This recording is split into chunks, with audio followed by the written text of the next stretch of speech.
الاهلي والزمالك صباح الجمعه 3 اكتوبر 2025. هنتكلم عن ماتش الاهلي والزمالك. طبعا هو ماتش الاهلي والزمالك هو قمه عربيه مصريه. طبعا دايما ما بتتوقفش على حاجه. هو الماتش يعني قبل الماتش صعب جدا تتوقع مين اللي هيكسب ومين اللي هيخسر ومين اللي هيتعادل ومين الاحسن ومين الاوحش.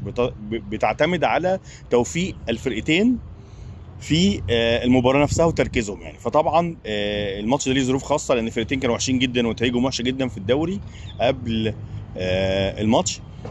طبعا هنتكلم بسرعه عن الشوط الاولاني. الشوط الاولاني ما كانش احسن حال لا من الاهلي ولا من الزمالك. الزمالك اول 10 دقائق ضيع هدفين مؤكدين، الكوره بتاعت عدي الدباغ الانفراد والكوره بتاعت ناصر ماهر اللي عملها بليسنج برجليه اليمين جنب العرض.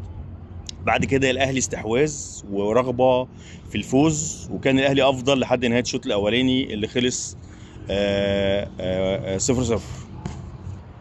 عفوا الشوط الاولاني خلص 1-0 للزمالك من ضربه الجزاء. ضربه الجزاء شاطها عبد الله السعيد، اتعادت مره اخرى شاطها حسام عبد المجيد، هدف 1-0. الاهلي طبعا استحواذ واحسن وافضل لحد ما المباراه الشوط الاولاني خلص نتيجه 0-0. الشوط الثاني الزمالك تقريبا ما جاش خالص حوالي 35 دقيقه من المباراه ما جاش خالص، والاهلي حاول والاهلي اكثر استحواذا، والاهلي بس برضه دون خطوره عن المرمى.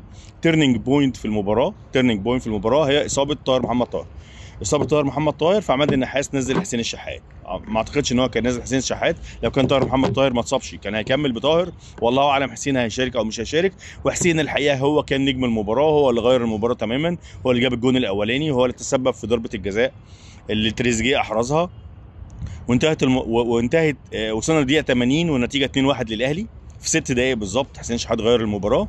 طبعا فاق مدرب الزمالك سيء جدا جدا جدا جدا، وانا اتكلمت عليه كتير. مدرب الزمالك شايفه لا تغيير ولا تشكيل ولا تفكير ولا اضافه ولا اي حاجه خالص يعني.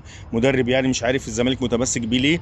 لازم يرحل يعني، لازم يمشي. الاهلي خد القرار السريع ومشى مدربه، الزمالك لازم ياخد قرار ويمشي مدربه. غير الاربع تغييرات في الدقيقه 80 بعد ما الزمالك كان خسران 2-1 طبعا، وخلاص بقى الفرقه كلها هجمت والاهلي بيحاول يلعب على الهجمات المرتده، وكاد الاهلي ان يحرز من كوره ديانج اللي رقص الفرقه كلها وبصاها لعمر كمال حطها جنب العارضه. كان ممكن الماتش يخلص 3-1 والزمالك هاجم الحقيقه.